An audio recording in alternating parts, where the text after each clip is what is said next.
یہ ہے مریم سلیمان، پاکستان سے 1 سال کے یس پروگرام کے تحت یہ ان دنوں امریکہ میں ہیں۔ ان کا تعلق صوبہ بلوچستان کے شہر گوادر سے ہے۔ مریم وکیل بننا چاہتی ہیں اور پاکستان واپس جا کر گوادر میں لڑکیوں کے لیے ایک انگلش لینگویج سینٹر کھولنا چاہتی ہیں۔ جو میرا علاقہ ہے گوادر، وہاں کے دوسرے بچوں کے لیے میں کچھ کروں، ان کے لیے language centre, English language centre کھولنے کا میرا ایک ارادہ ہے۔ ویسا ہی انگلش لینگویج سینٹر جیسا کراچی کے علاقے بلدیہ ٹاؤن میں ماریہ تقدیس نے شروع کیا۔ ماریہ تقدیس مریم سلیمان کی طرح 1 سال امریکہ میں گزار کر آئی ہیں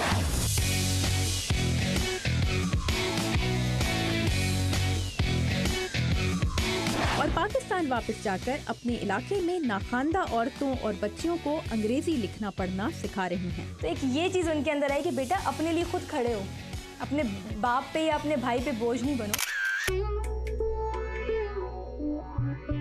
ہم نے مریم اور ماریہ دونوں سے اسکائپ پر بھی رابطہ کیا۔ پہلے ہم نے مریم سے پوچھا کہ وہ کیا توقع کرتی ہیں، انہیں پاکستان واپس جا کر کن مشکلات کا سامنا کرنا پڑ سکتا ہے۔ اگر میں یہ کہوں کہ میں وکیل بننا چاہتی ہوں تو یہ کہ گوادر میں کوئی یونیورسٹی تو نہیں ہے، اور کالج بھی گوادر میں ایک ہی ہے، اور وہ آفیشلی بوائز کالج ہے، گرلز کالج بھی نہیں ہے۔ تو LLB کے لیے یا تو مجھے خوددار جانا پڑے گا یا کوئٹہ، جو میرے لیے بہت زیادہ دور ہے۔ اور ماریہ سے ہم نے پوچھا کہ امریکہ سے پاکستان واپس پہنچ کر انہیں سب سے چیلنجنگ چیز کیا لگی۔ جس طرح ہم جب امریکہ جاتے ہیں تو we have to be so positive and patient.